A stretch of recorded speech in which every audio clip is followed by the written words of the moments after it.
du Québec, une quinzaine d'orques sont coincés sous la glace. Les mammifères se sont tous retrouvés autour d'une même poche d'air pour trouver un peu d'oxygène. Eh bien, le maire du village demande aux autorités de dépêcher sur place un brise-glace pour les libérer. Comme tous les jeudis à cette même heure, c'est l'heure de la chronique littéraire de Gladys Mariva. Bonjour Gladys et bonne année à vous. Qui dit bonne année dit bonne résolution. Eh bien oui, mais alors je ne sais pas vous, mais moi je ne suis pas du tout fan de ce rituel de début d'année et j'ai compris pourquoi en regardant un peu le sort qui était réservé aux personnages de romans qui avaient qui prenaient la mauvaise décision de vouloir un nouveau départ. Alors j'ai pensé à un classique qu'on nous fait lire au collège, un classique de Balzac, Illusion perdue. Et Illusion perdue, ça commence déjà mal avec le titre. Eh bien, en fait, non, au départ, ça commence bien, hein, puisqu'on a Lucien Chardon, ce jeune homme qui rêve de quitter Angoulême pour devenir un homme riche et puissant à Paris. Et au départ, il y arrive jusqu'au jour où, parce qu'il a brûlé les étapes, il perd tout et rentre ruiné à Angoulême. Et puis, on a aussi cette héroïne que j'adore, Mildred Pierce. Alors, Mildred Pierce est une femme courageuse qui a cette audace de quitter son mari trop dépensier et qui la trompe pour élever seule ses enfants. Donc, à une époque où ça se faisait pas du tout. Voilà, une femme moderne, battante. Et en fait, parce qu'elle est une excellente cuisinière, elle va ouvrir un grand restaurant qui va avoir beaucoup de succès. On a l'impression que tout lui sourit très vite à cette Mildred Pierce. Oui, là encore, tout lui sourit très vite, mais au moment où elle croit qu'elle est enfin sur l'autoroute du succès, paf, l'auteur lui inflige aussi un sévère revers de fortune. Alors la faute de Mildred Pierce, c'est pas comme Léon Chardon d'avoir été trop ambitieuse, mais c'est d'avoir eu un amour inconditionnel pour sa fille qui en fait était une petite peste. Est-ce que les écrivains contemporains sont un peu plus tendres avec leurs personnages qui prennent aussi de bonnes résolutions? Alors pas tous, hein, mais bon, puisque ma bonne résolution de ce début d'année, c'est d'être vraiment tout le temps optimiste, j'ai quand même trouvé 3 romans de ce début d'année qui pouvaient nous inspirer pour prendre de bonnes résolutions. Et alors le premier, il va plaire à tous ceux qui ont envie de tout plaquer en 2013, et ils sont nombreux. Il s'appelle Petit art de la fuite et il raconte l'odyssée du nord au sud de l'Italie d'un trio de trentenaires en pleine crise.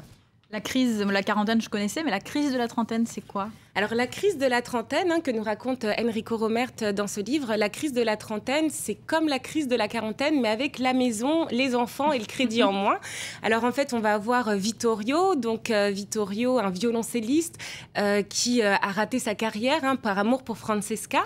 Francesca qui est aussi du voyage, mais pour dire à Vittorio qu'en fait, elle aime un autre homme. Et puis, au volant, pour couronner le tout, on a Manuela. Alors, Manuela, elle veut tout plaquer, son travail, sa vie, mais aussi son petit ami qui est un DJ très violent qui en fait va la poursuivre sur la route, on va découvrir, avec son chien. Alors ce trio trentenaire, si on ajoute qu'ils n'ont pas un sou en poche, qu'en fait Manuela est peut-être enceinte de ce petit ami violent, on va comprendre qu'on va beaucoup rire et on va aussi être un peu dans la gravité puisque Enrico Romert nous plonge dans les pensées avec un roman à 3 voix et ces personnages s'interrogent sur leurs doutes, sur leurs échecs et finalement c'est peut-être ça le départ des bonnes résolutions, faire le bilan sur sa vie. Alors, les bonnes résolutions, c'est quitter peut-être une histoire d'amour bancale, mais c'est aussi chercher l'amour. Ah oui, chercher l'amour et trouver le bonheur. Alors, c'est le thème du roman Pétillant de Pascal Romain. Le titre un peu long, Comment trouver l'amour à 50 ans quand on est parisienne et autres questions capitales. Alors, on va avoir toute une galerie de personnages. Alors, bien sûr, il y a cette femme qui a la cinquantaine. Elle est professeure de français, divorcée. Sa fille vit aux États-Unis. Et elle va rencontrer l'amour avec un professeur de collège africain. Et là, ça va un peu remettre en question ses préjugés raciaux. Elle va y être confrontée. On a aussi une adolescente de banlieue qui, elle, rêve de devenir une styliste branchée à Paris.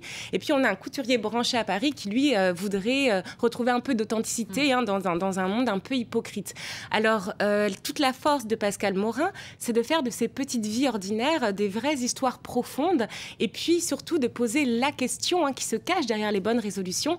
Est-ce que c'est possible de refaire sa vie? Est-ce qu'on peut comme ça arrêter le temps qui file comme ça, où on fait tout le temps les mêmes choses pour se poser la question, est-ce que je suis heureuse? C'est quoi le bonheur? Un livre donc à lire, c'est Pascale Morin, Comment trouver l'amour à 50 ans quand on est parisienne. Et vous aviez un dernier livre à nous recommander pour bien commencer l'année? Alors oui, et puis pour moi ça a été donc à la fois une révélation, un ravissement et une surprise, puisque ce livre de R.J. Palacio, Wonder, est adressé normalement aux adolescents. Alors Wonder nous raconte l'histoire, donc c'est une fiction, d'un petit enfant atteint d'une malformation faciale qui a été élevé par une famille très aimante, mais qui un jour, parce qu'il va rentrer au collège, va être confronté à la cruauté de ses petits camarades. Ce roman nous plonge en fait dans les pensées de cet Auguste. Alors, on est dans les pensées d'Auguste, mais pas seulement, et c'est toute l'originalité du livre. En fait, on est dans le monde des enfants. On a Auguste, on a ses camarades, mais on a aussi sa grande sœur, et ces enfants se posent des questions de leur âge. Est-ce que je peux être amie avec Auguste sans que ça soit de la pitié? Comment je fais pour dompter ma peur? Comment agir avec lui? Et puis, les adultes ne sont pas en reste, puisqu'on va les voir, ils ne sont pas toujours irréprochables. Les parents, les parents des camarades, les professeurs. Et ce n'est pas un hasard, puisque R.J. Palacio a eu l'idée de ce roman, puisqu'elle-même avait mal réagi face à un enfant atteint de la même malformation faciale qu'Auguste. Alors voilà, pour ce livre vraiment qui va vous tirer des larmes, qui va aussi vous faire exploser de rire, puisque Auguste est un petit enfant très drôle. Donc voilà, on voit là la mise en scène qui accompagne la sortie du livre, ce petit enfant qui fait face au regard.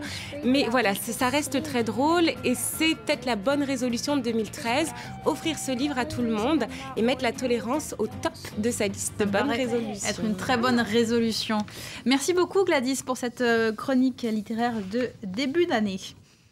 Restez avec nous juste après la pause, ce sera sur le net, on verra ce qui fait le buzz sur la toile en ce moment.